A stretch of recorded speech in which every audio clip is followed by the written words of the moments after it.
for the Southern District of New York, Jay Clinton, are making a public statement announcement following an attempted bomb attack during a protest Saturday outside Mayor Zohran Mamdani's official residence. Let's take a look.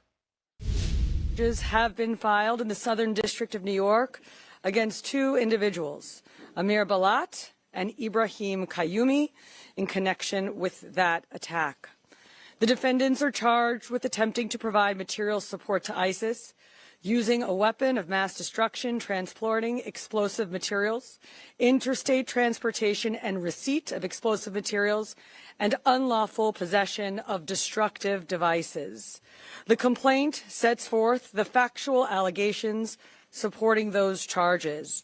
As alleged in the complaint, the defendants were inspired by ISIS to carry out their attack. There should be no confusion about what ISIS constitutes. It is a designated foreign terrorist organization responsible for deadly terrorist attacks across the globe and has taken credit for mass casualty attacks in Europe, the Middle East, and right here in the United States.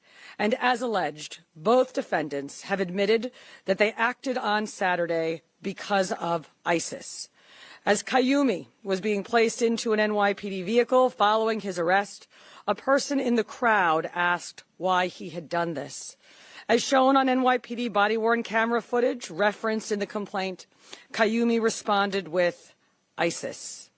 And at the precinct, after being advised of his Miranda rights and waiving those rights, Qayyumi said in recorded post-arrest statements that he had watched ISIS propaganda on his phone and that his actions that day were partly inspired by ISIS. The complaint also details statements made by Amir Balat after his arrest. En route to the NYPD precinct, Balat made spontaneous statements without being questioned by NYPD officers that were captured on body-worn camera footage. He said, "This isn't a religion that just stands when people talk about the blessed name of the Prophet. We take action, as well as, if I didn't do it, someone else will come and do it." And later, after waiving his rights, he requested paper and wrote a message declaring in part, "I pledge my allegiance to the Islamic State.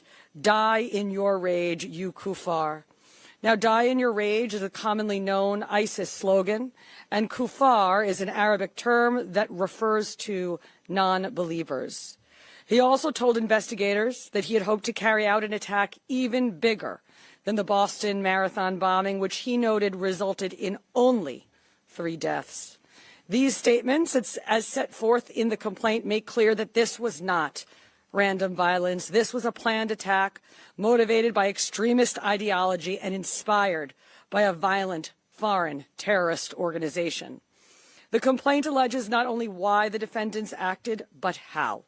Preliminary testing has determined that one of the devices contained triacetone triperoxide, or TATP, also commonly referred to as Mother of Satan, a highly volatile explosive that has been used in multiple terrorist attacks over the last decade.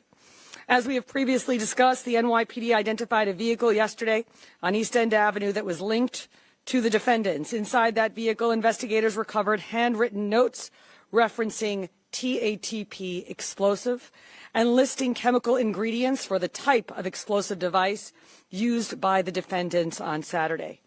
Make no mistake, what happened this weekend was incredibly dangerous, and the ongoing investigation will be exhaustive.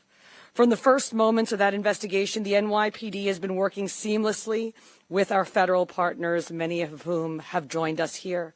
In particular, the FBI's Joint Terrorism Task Force, which includes NYPD detectives working alongside federal agents. They have been at the center of this investigation. Members of the FBI and the Joint Terrorism Task Force, including NYPD task force officers, have executed search warrants at Qayyumi and Balat's residences in Pennsylvania.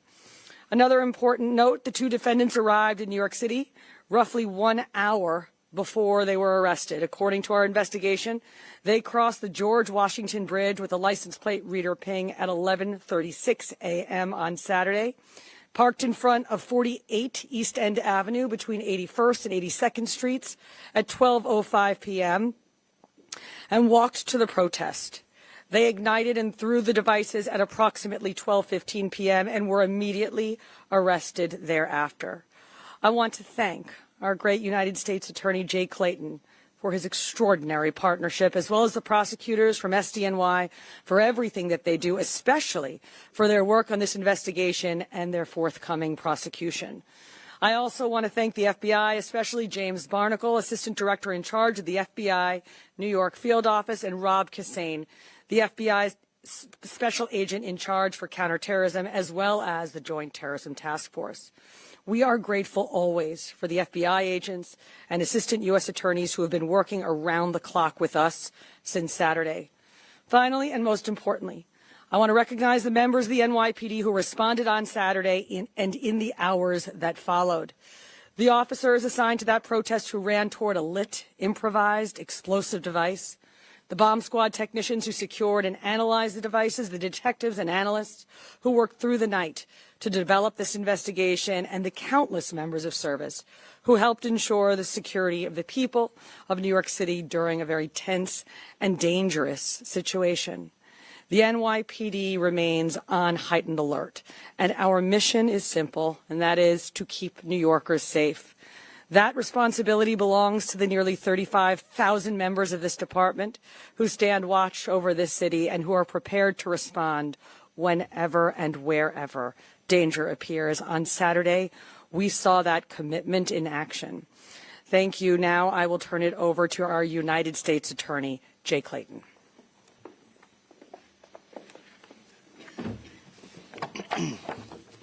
Thank you, Commissioner Tisch. I'm very proud to be here today with Commissioner Tisch and Director Barnacle representing this joint effort to keep our city safe. And I'm going to pick up where the Commissioner left off. I watched the video of New York Police Department officers running to the danger, knowing that these might be explosive devices, knowing that they might explode. That is the kind of commitment that makes this city great. Thank you. Thank all your officers. It's tremendous. It makes me so proud as a New Yorker. As Commissioner Tisch noted, we charged two individuals today, Balat and Kayumi. They are charged federally with 5 counts. Attempted provision of material support and resources to a designated foreign terrorist organization. Use of a weapon of mass destruction.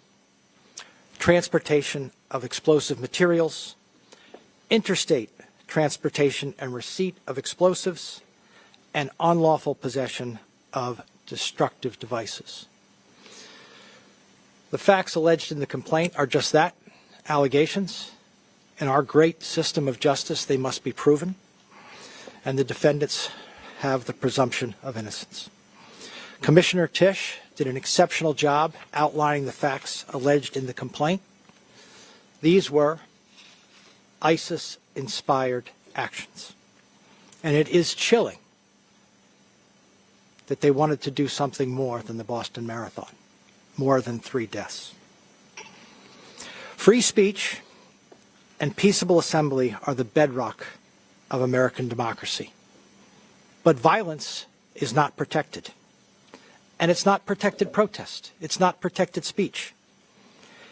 In New York, violence, particularly violence that has a terrorist bent, violence that is meant to chill free speech, violence that is meant to keep us from assembling peaceably, will be met with swift justice. This investigation remains ongoing, and we encourage anyone with further information to contact the FBI at 1-800-CALL-FBI, C-A-L-L-FBI. In closing, I want to express my deep gratitude for, again, the NYPD and all of those folks in my office who immediately answered the call and worked around the clock. In particular, the heads of our National Security and International Narcotics Unit, Eleanor Tarlow and Jason Richmond, and our line U.S. attorneys, who I don't think have slept, which is why we are here so quickly, Jonathan Bodonsky and Jane Chong. Thank you all very much. I'll now turn it over to Director Barnacle.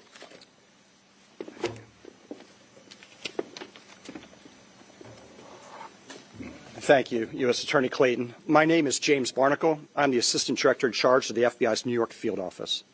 Today, alongside our partners in New York City Police Department and the Southern District of New York, our office has announced federal terrorism charges against Amir Balat and Ibrahim Kayoumi. On Saturday, March 7th, these two individuals allegedly threw one suspicious device and attempted to throw another during a protest outside Gracie Mansion. As the Commissioner noted, if it weren't for the bravery of two New York's finest, we could have had a much more tragic incident. Yesterday, on Sunday, March 8th, a third device was recovered from a vehicle on East End Avenue. Upon careful analysis by NYPD bomb techs and FBI Special Agent bomb technicians, it was determined that these items were improvised explosive devices, IEDs, designed to inflict serious injury and death to those in the vicinity of the intended blast zone. Both subjects have stated they were inspired by ISIS, a designated terrorist organization, to conduct this attack. Balat and Kayoumi sought to incite fear and mass suffering through this alleged attempted terror attack in the backyard of an elected city official. This weekend was just another example of the elevated threat environment we're currently living in. Let me be clear. The FBI will not tolerate those who use violence against targets in New York City to broadcast their terroristic ideologies. This would not have been possible. The outcome we're talking about today would not have been possible without the FBI's New York Joint Terrorism Task Force, led by Special Agent in Charge Rob Hussein, our Special Agent Bob technicians, as well as our partners at the NYPD and the Southern District of New York. I would like to thank Commissioner Jessica Tisch for your department's unwavering partnership, and especially for the bravery of your officers who ran towards danger to protect this city and our residents. Thank you, U.S. Attorney Clayton, for your team's determination to bring weighty criminal charges against these defendants and hold them accountable for the reprehensible actions from this past weekend. Additionally, I'd like to extend my appreciation to the Customs and Border Protection, the Port Authority Police Department, the New York State Police, Homeland Security Investigations, as well as the FBI divisions in Newark, New Jersey, and Philadelphia, Pennsylvania. Those offices assisted us throughout the weekend. The collective efforts across all these agencies, including those who could not join us today, thwarted a potentially devastating day in this city. Rest assured, the FBI and the New York City Police Department remain at the ready to defend the homeland against anyone seeking to harm our community. We're continuing to chase down all leads and tips in this ongoing investigation. As U.S. Attorney mentioned, anyone that has tips out there, we encourage you to call the FBI at 1-800-CALL-FBI, or you can submit your tips online at fbi.gov. Thank you. Turn it over to Commissioner for any questions. All right, so we will now take any questions you have on topic only, please. We will do our best to answer, but as I mentioned at the earlier press conference today, we may be limited in some of the things we can say because we don't want to say anything that will in any way make these fine prosecutors' work more difficult. Thank you, Commissioner. Again, we do on-topic questions. Go to Gloria first. Thank you very much. I hear what you said about what the individuals stated regarding ISIS, but do you have any information yet about whether they were self-radicalized or actually recruited by ISIS? And is there anything you can say about whether they were targeting anything or any person specifically? The mayor said earlier today that it was known this protest was going to take place for about a week. So did they come here specifically to target that group, or were they targeting the mayor, any other group? So we're not going to be able to answer the first question at this time for the reasons I stated earlier. It is clear that they showed up in front of Gracie Mansion for their planned counter-protest in response to the original protest that was planned by a Jake Lang affiliated group. Bloomberg News. Both of these suspects have extensive Middle East travel histories, which may be inconsequential. They both are Middle Eastern. How are you squaring that with this attack? And then secondly, can you just talk about the nature? These are two young men, not even 21, and the nature of radicalization reaching young people. So on the first part of your question, we're not able to answer that at this time, although, of course, as part of our investigation, we are aware of international travel. And I'm going to ask Rebecca Weiner, our Deputy Commissioner of Intel and Counterterrorism, to talk about radicalization of youth. Thank you.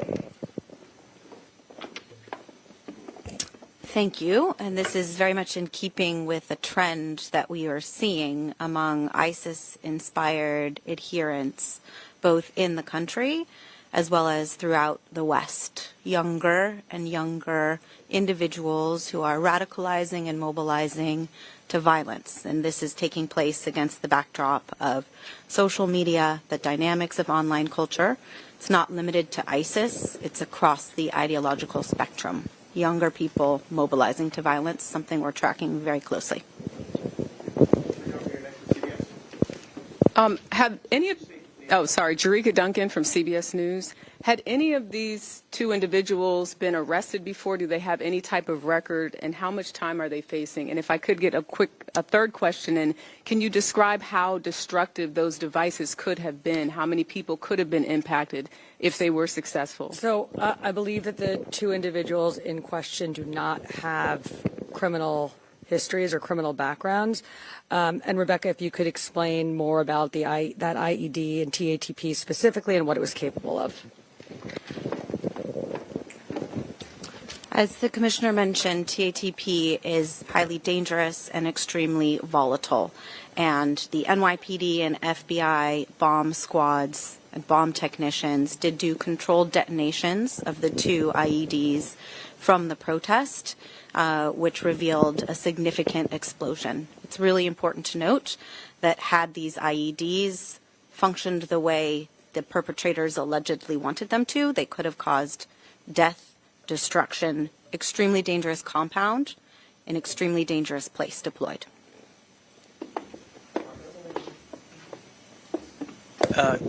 For Commissioner Tish, and I think also for Commissioner Weiner, what was the assessment of this event in the days leading up to it in terms of your concerns, A and B? What role did SRG play? Were they there in a primary capacity or in a backup capacity? So we had been planning for this protest for several days. Whenever there is both a protest and a counter-protest, that's something that the NYPD plans for very deliberately to avoid confrontations and for all of the other reasons you might expect. So this was no different, and there had been very thoughtful preparation for this event due to the combined protest, counter-protest, and the location. And I can just answer the question about SRG. SRG was in the area of the protest. They were there on in a backup capacity. We often have SRG around in an area if we think that it has a potential to get heated, so they were there. They were brought in after mayhem, as soon as mayhem ensued. How do you make that assessment? We got to keep moving, Rocco. Apologies. Well, just a quick follow-up. How do you make that assessment? Our commanders on the ground will make the assessment about when to call in SRG. But certainly with this protest, we did have SRG on standby and prepared because we thought it had the ability to get interesting, given who was there. Thank you. Thank you. Marina? Sorry. You got it. Commissioner, Joe Marino, New York Post. Commissioner, are you looking at changing your posture towards policing protests, given the fact these two individuals were not known to you?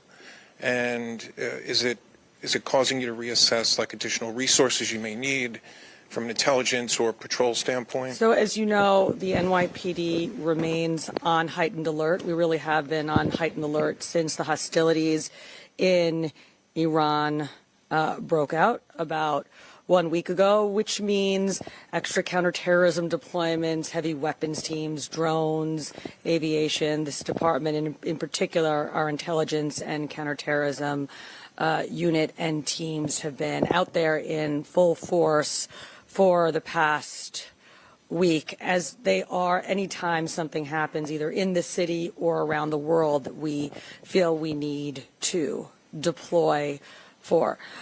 Look, this incident did occur at a protest, but it didn't have to have occurred at a protest. So this doesn't change our posture specifically on protests. The NYPD has been policing protests and ensuring New Yorkers' ability to exercise their First Amendment rights safely and lawfully for decades, but never more so, frankly, than over the past 2.5 years, where we have just seen a huge increase in the number of protests, and our officers, both our community affairs officers, our patrol officers, and our SRG officers are well trained and certainly well practiced at doing so. Thanks, Brett. Hey, Commissioner, thank you. Given the threat picture that you've been outlining, how worrying is it that a couple of guys from Bucks County can just drive into Manhattan with potentially viable devices? Is it alarming, and is there anything you can do to stop it? Go ahead. Thank you. So when we talk about heightened threat environment and when we talk about lone actor threat, this is another incredibly sobering reminder. We had one just a week ago in Austin, Texas. And that's the reason that we surge our personnel, as the Commissioner just mentioned, we've been doing since the onset of the war overseas in Iran for the last 10 days, to harden targets.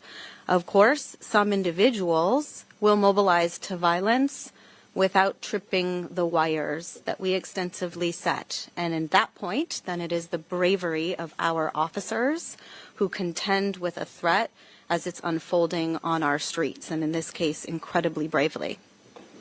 And I would just add, there's a few pieces to this, right? There is our intelligence and counterterrorism operation, and I have to say there is no other city in the world that has an intelligence and counterterrorism capacity quite like the NYPD's. But then, as Deputy Commissioner said, we also have our well-trained officers on the ground doing deployments to catch anything.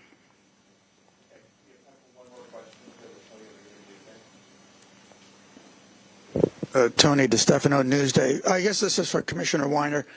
The two devices, were they both assayed as being TATP? I can do that. The Assistant Director talked of the third device being an improvised explosive. Was that also known quantity of TATP or something else?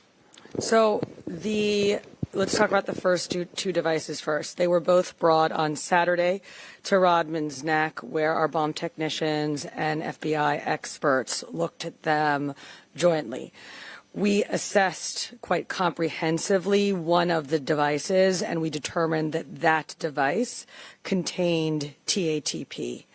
We didn't do the same type of thorough investigation of the second device, but instead decided to neutralize the two devices and take samples from both devices and send them over to an FBI lab where further testing, including for the existence of TATP in the second device, will be done.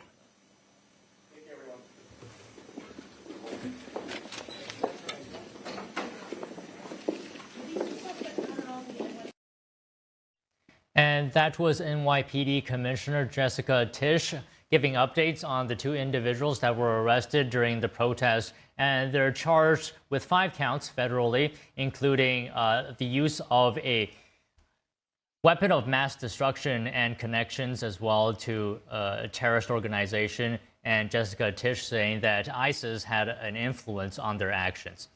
Okay, moving on. U.S. Central Command warns Iranians that the regime